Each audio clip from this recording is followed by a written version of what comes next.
Do you remember the last time you checked your bank account before buying lunch? Not a quick glance. A real check. The kind where you open the app, hold your breath for half a second, run the math in your head.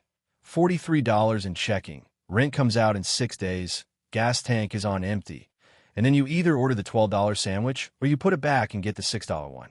Not because you wanted the cheaper one, because you didn't have a choice. That was me. And if you're watching this, there's a good chance that was you too. Maybe it still is. I'm Dan, and what I want to talk to you about today has almost nothing to do with budgeting apps, investment formulas, or the right percentage to put into your retirement account. What I want to talk about is something that nobody in the finance world ever really names out loud. The psychological shift that happens when money stops being the loudest voice in the room. Because here's the thing. Most financial advice teaches you how to manage money. What nobody teaches you is how to stop thinking about it. And I'm not talking about ignoring your finances. I'm not talking about pretending the numbers don't exist. I'm talking about something far more specific and far more powerful than that. I'm talking about the moment when money becomes boring. Stay with me, because that word, boring, is going to mean something very different by the end of this. Let's go back to that version of you, the one doing mental math at the lunch counter. When you're in financial survival mode, every single transaction is a small emotional event. You fill up your gas tank and feel a quiet pang of dread. You go out with friends and spend the whole dinner doing arithmetic in your head instead of actually being present. You want to buy your kid something, just a thing, not an extravagant thing, and you wait. You wait for payday. You wait for the right moment. You wait for a version of your life that always seems about 2 weeks away. This is not just a financial condition. It's a cognitive one. Researchers at Princeton spent years studying the psychology of scarcity, and what they found was striking. When people operate under financial stress, not poverty-level crisis, just the everyday anxiety of not having enough buffer, their mental bandwidth shrinks measurably. They tested cognitive performance. They tested problem-solving ability. And they found that the mental load of financial worry consumed something equivalent to roughly 13 IQ points of available brain power. 13 points. That's not a rounding error. That's the difference between thinking clearly and thinking through fog. That's the difference between making a decision because it's genuinely right and making it because you're exhausted from worrying about money. And the cruelest part of all, the people who most needed to think clearly about money were the ones who had the least bandwidth to do it. So when I say survival mode, I don't mean eating out of a trash can poverty. I mean the version of your life where money has become the main character, where every morning starts with a silent accounting, where you go to bed thinking about what's coming out of your account on the 15th, where every opportunity, a vacation, a career risk, a dinner with someone you haven't seen in years, gets filtered first through the question of whether you can afford it. That's survival mode, and a frightening number of people making decent money are still living in it. Because income alone doesn't set you free. I want to say that again. Income alone does not set you free. I've met people making $200,000 a year who were still doing the lunch counter math. I've met people with six-figure salaries who were one unexpected expense away from a genuinely bad month. Income without structure just means you're surviving at a higher price point. The thing that actually changes your relationship with money isn't earning more. It's building systems that remove money from the foreground of your daily attention. Let me tell you what that looks like in practice. The first shift is automation. And I know, you've heard this before. Automate your savings. Set it and forget it. But I want you to hear it differently this time, because the reason automation matters isn't primarily financial. It's psychological. When your contributions to savings, investments, and fixed obligations happen automatically, before you ever see the money, before it ever sits in your checking account long enough to feel spendable, you stop making daily decisions about money. And every decision you don't have to make is a small piece of mental energy returned to you. Think about what willpower actually is. Every time you resist spending money you shouldn't spend, you're making a decision. And decisions are expensive. Not in dollars, in attention, in mental energy, in the kind of cognitive resource that, once depleted, makes every subsequent choice harder. This is why highly effective people, and I mean across every field, not just finance, tend to automate the decisions that don't need to be made consciously. They're not being lazy. They're being strategic about where they direct their attention. When your money moves by itself, when the investments go in on the first of every month regardless of how you feel about it, when the emergency fund gets topped up without you lifting a finger, when a mortgage and the insurance and the utilities are all handled before you ever see a balance, something subtle but transformational happens in your brain. The financial noise starts to fade. The second shift is what I call invisible architecture. This is the system underneath the automation, the structure that makes the automation meaningful rather than just mechanical. Here's the simplest version of it. Your income flows into a holding account. From there, fixed expenses move automatically to one place. Long-term investments move to another, and what remains, your genuinely spendable money, arrives in your day-to-day account already separated from everything it needs to be separated from. The money in that account is yours to use without guilt, without calculation, without checking anything. Because the architecture has already done the checking for you. It sounds simple, and it is simple, but simple is not the same as easy, and it's definitely not the same as obvious. Most people never build this structure because they're waiting to feel financially secure before they set it up. But the structure is what creates the security. You don't feel your way into the system. You build the system and then feel changes afterward. The third shift is the one that most people never reach, and it's the one that matters most. At some point, if you've built the right systems and given them enough time, something quietly changes. You stop checking your balance before every decision. You stop doing the math at the restaurant. You stop filtering every opportunity through the anxiety question.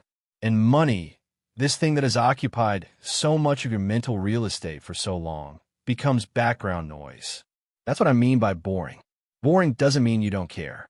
Boring doesn't mean you're reckless or inattentive. Boring means it's working.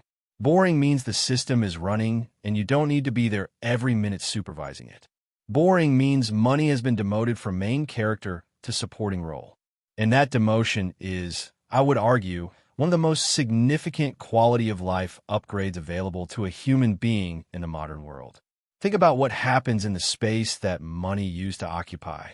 You're at dinner with your parents, and you're actually there. Not calculating. Not distracted by a number in the back of your head. Just there, in the conversation, in the room, in the moment that will one day be a memory you're grateful you were present for. You get a professional opportunity, a chance to try something riskier, something with more upside, something that doesn't come with a guaranteed salary. And instead of the reflexive no that financial anxiety produces, you have space to actually think about it, to ask whether it's the right move, to make a decision based on who you want to become rather than what you're afraid of losing. You wake up on a Tuesday and your first thought isn't money. It's something else. It could be anything, a project you're excited about, a person you want to call, a problem you want to solve.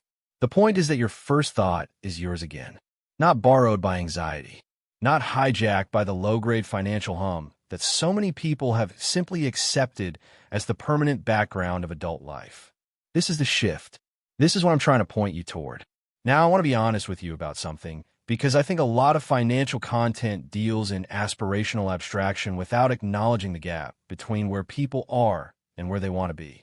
If you are deep in survival mode right now, if the math at the lunch counter is genuinely your reality, if the end of the month is a source of real dread, the journey to boring money isn't a quick one.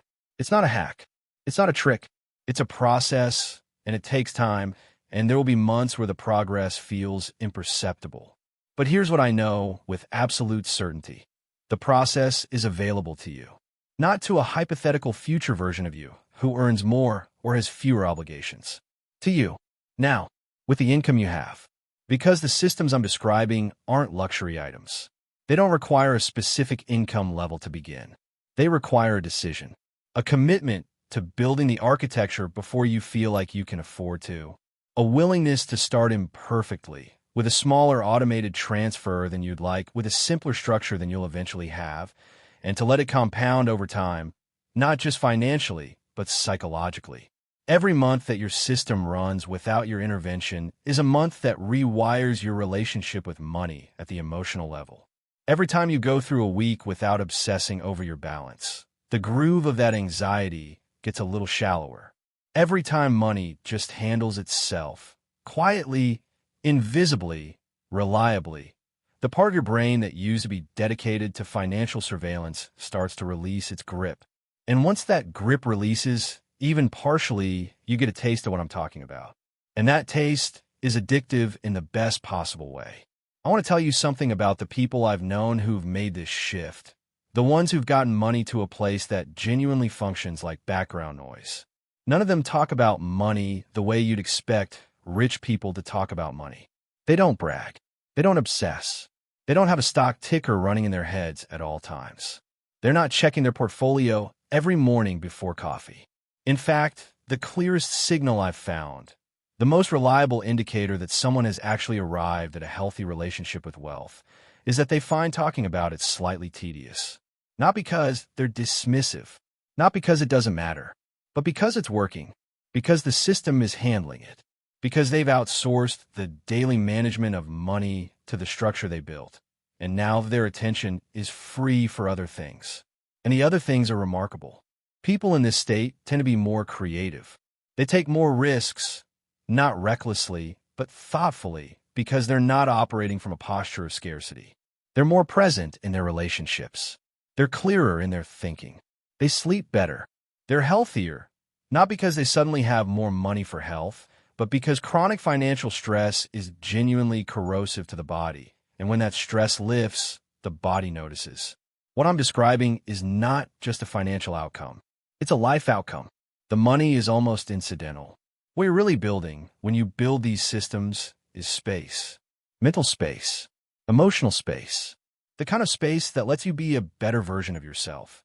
Not because you're suddenly richer, but because you're no longer spending your best cognitive and emotional resources on a problem that, with the right structure, largely solves itself. Now let me address the voice in your head that's been raising objections this entire time. The voice that says, this all sounds great, but I'm too far behind. I'm 38 and I haven't really started. I have debt. I have kids. I have obligations that make automation feel laughable. I'm not the kind of person this works for. I hear that voice. I had that voice. And I want to tell you what I wish someone had told me when I was listening to it. That voice is the voice of survival mode talking. It's the voice of a mind that has been so long in scarcity mode that it genuinely cannot imagine a different operating state. It's not a rational assessment of your situation. It's a symptom of the problem, the mental constriction that financial stress produces, mistaken for clear thinking. Starting at 38 is not the same as starting at 28. That's true. The math changes. The timelines change. But the psychological shift is available to you at any age, at any income level, with any history. Because the shift isn't primarily about the numbers. It's about the structure. And structure can be built from anywhere. One automated transfer, even a small one, is the beginning of the architecture. One account designated for one purpose. One bill set to pay itself. These are not insignificant. These are the first moments of outsourcing the cognitive load of money management to a system instead of keeping it running on manual power in your head. And once you start, the feedback loop is real. You feel it. Not immediately, but you feel it. I want to leave you with this. The goal, the real goal, underneath all the financial mechanics, is not a number. It's not a net worth target or a retirement age or an income milestone. The goal is to get money out of the starring role in your daily inner life, to reduce it from the anxious foreground presence it occupies for so many people to the quiet, reliable, nearly invisible background function it was always meant to serve. Money is a tool, and like all tools, it works best when you're not constantly thinking about it, when it's doing its job and you're doing yours, which is the much harder and much more interesting work of actually living your life. The richest people I know, the ones with the most genuine quality of life, not just the highest net worth, share one trait above all others. Money bores them, not because they're indifferent to it, because they built something that handles it. And in doing so, they bought back the one thing that no amount of money can purchase directly, their own attention. You still have time to do the same, regardless of where you're starting. regardless of how far behind you feel, regardless of all the reasons the voice in your head is listing right now for why this doesn't apply to you. Build the system. Start small if you have to. Start imperfect, but start. And let the goal be this. Not a number, not a milestone, not a flex. Just the quiet, profoundly underrated experience of waking up one morning and realizing that money was not your first thought. That morning is worth everything it takes to get there.